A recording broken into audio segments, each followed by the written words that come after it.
अस्सलाम वालेकुम। कल खुशीनी के साथ बेंगलव यूट्यूब चैनल पर मलक रियाज और जरदारी साहब और पीपल्स पार्टी के ताल्लुकात के हवाले से आने वाले मसले मसाइल पे इज़हार ख्याल करेंगे हम। जनाब, मलक रियाज इस वक्त दुबई में मुकीम है और जैसा कि आपने गुज़िश्ता दिनों उनका वीडियो देखा था जिसमें उन्होंने कहा था कि मैं माई डेड बॉडी और इस पे कोई मुझसे वादा माफ गवाह मुझे बनाने में कोई बना सकता नहीं है, मतलब इस तरह का उन्होंने एक बयान दिया था। तो जनाब, इस हवाले से मलक रियाज जो एक बहरिया टाउन चलाते हैं, और बहरिया टाउन इस वक्त फौज का ही नाम बनता है, समझ लें बहरिया। मलक रियाज के पास जनरल और रिटायर कर्नल और मेजर कैप्टन ड्यूटियाँ दे रहे हैं, उनके पास जजेस भी रिटायर काम करते हैं, और सब ब्यूरोक्रेसी के वो अफराद जो रिटायर हो जाते हैं वो उनके मुलाजिम होते हैं। इस ज़िमन में मलक रियाज एक कारोबारी शख्सियत है, वो कभी भी हुकूमत से झगड़ा नहीं करते, क्योंकि कारोबारी शख्सियत जो होती है वो कभी किसी हुकूमत से टक्कर नहीं लेती ना, क्योंकि उनके अपने मफादात होते हैं, हुकूमत के अपने। हालांकि जो कंस्ट्रक्शन की फील्ड में मलक रियाज पाकिस्तान में एक इनकलाब ले आए, और इस इनकलाब की बदौलत वो पाकिस्तान के अंदर काफ़ी ज़मीनें अपनी कब्ज़ा कर लेते हैं, कुछ कानूनी और कुछ गैर कानूनी भी। इस पे इल्ज़ाम लगाया जाता है उन पे। अब वो तो कानूनी तौर पे ही कहते हैं कि मैं तमाम उसके फ़ीस अदा करता हूँ, मगर पिछले दिनों जब सिंध में उन्होंने ये किया तो उनके ख़िलाफ़ बड़ा मुज़ाहरा हुआ था। पूरे सिंध से ट्रक भर भर के और कानवाए आ गए थे, जिन्होंने कराची बहरिया टाउन में आग भी लगा दी थी गेट पे। तो ये इस बात के कम मादी थी। अब मलक रियाज पे आज मौजूदा इस्टेब्लिशमेंट से मलक रियाज को नाराज़ करा दिया गया है या हो गए हैं इस ज़िमन में, क्योंकि मलक रियाज के ने एक वीडियो दी इस हवाले से, मगर हक़ाइक़ कुछ बरक्स हैं। हक़ाइक़ इसलिए बरक्स हैं कि जो इमरान खान की जो वाइफ है बुशरा बीबी, उनकी बहन है मरियम भुट्टो। मरियम भुट्टो जो है, उन्होंने अभी एक ट्वीट किया है जारी, उसमें उन्होंने ये बताया है कि जनाब, ये जो मलक रियाज ने वीडियो बनाई है ये एक ढकोसला है, और ये इस तरह की बात है कि उन्होंने एक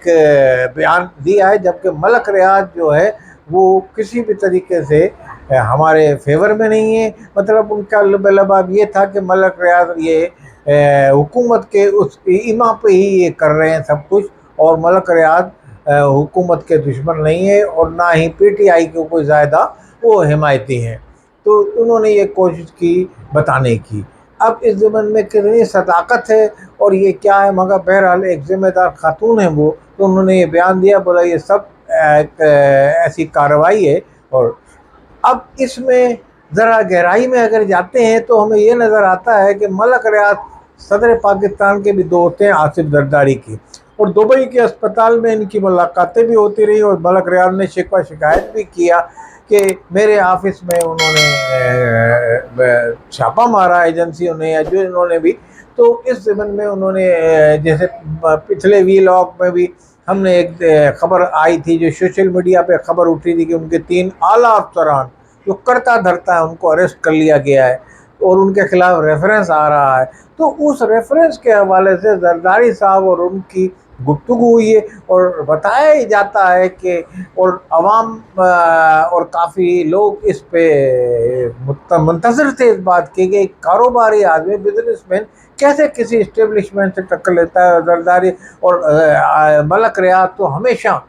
इस्टेब्लिशमेंट के साथ ही चलते रहे, तो उनके अंदर ही जो इस्टेब्लिशमेंट के रिटायर्ड लोग हैं उनके अंदर 2 ही तो अदारे पाकिस्तान में काम करते हैं, एक बहरिया टाउन, एक डिफेंस हाउसिंग सोसाइटी। तो ये एक अदारे चल रहे हैं। तो इस ज़िमन में कि अगर उनके ऊपर कोई कार्रवाई की जाती है तो ये क्यों की जाती है और कैसे की जाती है, तो ये एक सवालिया जुमला था। बहरहाल जरदारी साहब उनको लगता है निकालने में कामयाब हो गए हैं इस बहरान से, और जरदारी साहब से उनके जो मुज़ाकरात हुए हैं, इस वक्त सियासी मुबसरीन और सियासी माहिरीन, हमारे जो पंडित हैं पाकिस्तान के सियासी, वो ये कहते हैं कि नून लीग का तो एक ग्रुप जो है वो इस्टेब्लिशमेंट से नाराज़ है, और जबकि पीपल्स पार्टी मुकम्मल तौर पे इस वक्त पाकिस्तान आर्मी के साथ है, इस्टेब्लिशमेंट के साथ है, और वो हर बात में इस्टेब्लिशमेंट की मनहोन تسلیم کرتی ہے۔ یہ ایک رائے ہے سیاسی مبصرین کی، اور اس میں کتنی صداقت ہے یہ آنے والا وقت بتائے گا کہ زرداری صاحب نے ملک ریاض کو کچھ یقین دہانیاں لازمی کرائی ہوں گی، اور وہاں ان کی ملاقات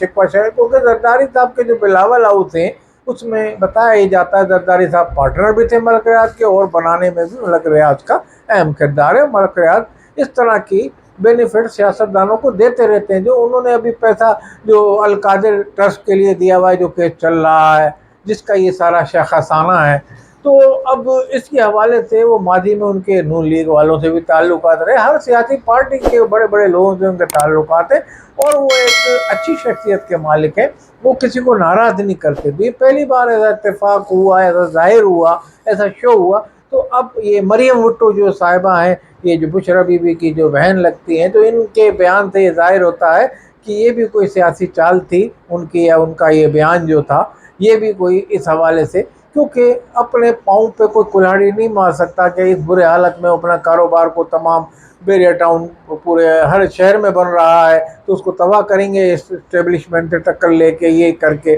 تو میں سمجھتا ہوں ایسا ممکن نہیں تھا۔ تو بہرحال اگر وہ یہ ایسا کرتے ہیں تو خوشائن بات ہے۔ تو ملک ریاض پاکستان کا سوچتے ہیں، اور پاکستان میں جتنی انہوں نے اس شعبے میں انقلاب لائے ہیں، یہ کسی سے ڈھکی چھپی بات نہیں، وہ پاکستان کے حوالے سے مثبت سوچ رکھتے ہیں، اور زرداری صاحب نے ان کو اس بات پہ راضی کر لیا ہے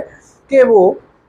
ان کے خلاف کسی قسم کی کارروائی نہیں کی جائے گی، مگر مشروط طور پہ۔ اب وہ مشروط طور پہ جو صورتحال ہے وہ سامنے آ جائے گی۔ زرداری صاحب بھی ایک مجیب سیاستداں ہیں، اور اس وقت پاکستان کے پریزیڈنٹ آف پاکستان ہیں، اور فوج کے یعنی کہ چیف کمانڈر بھی ہیں، جو صدر پاکستان ہوتا ہے۔ تو اس وقت اور میں سمجھتا ہوں کہ پاکستان میں ٹیبل ٹاک کا بادشاہ ہے جس کا نام ہے آصف زرداری۔ تو یقیناً جو یہ اس طرح کی خبریں تواتر کے ساتھ آئیں کہ دبئی میں ملک ریاض سے زرداری صاحب کے مذاکرات ہو رہے، تو اس صورتحال سے یہ ظاہر ہوتا ہے کہ زرداری صاحب کے مذاکرات حوصلہ افزا ہوئے ہیں، اور ملک ریاض آنے والے دنوں میں پاکستان کے اندر آ بھی جائیں گے، اور یہ جو 190 پاؤنڈ کا جو ملین کا کیس ہے القادر ٹرسٹ والا، اس کے بھی کوئی رزلٹ برآمد ہو جائے گا، اچھا رزلٹ برآمد ہوگا، اور اس حوالے سے اسٹیبلشمنٹ کی ناراضگی بھی زرداری صاحب کسی حد تک دور کرانے میں کامیاب ہو گئے ہیں، اور ملک ریاض کو کے خلاف جو ریفرنس دائر کیا جا رہا تھا آنے والے وقت میں ممکن ہے وہ بھی دائر نہ ہو سکے۔ اس ضمن میں ملک ریاض کا جو کردار ہے وہی مثبت کردار پاکستان میں جاری رہے گا، اور بحریہ ٹاؤن اسی طریقے سے اپنی سرگرمیاں جاری ساری رہیں گی، اور بحریہ ٹاؤن کے جو مکین ہیں وہ بھی اس میں ان کے اندر بھی سکون کا سانس لیں گے، جن میں اضطراب کی کیفیت پائی جاتی تھی۔ السلام علیکم ورحمۃ اللہ وبرکاتہ۔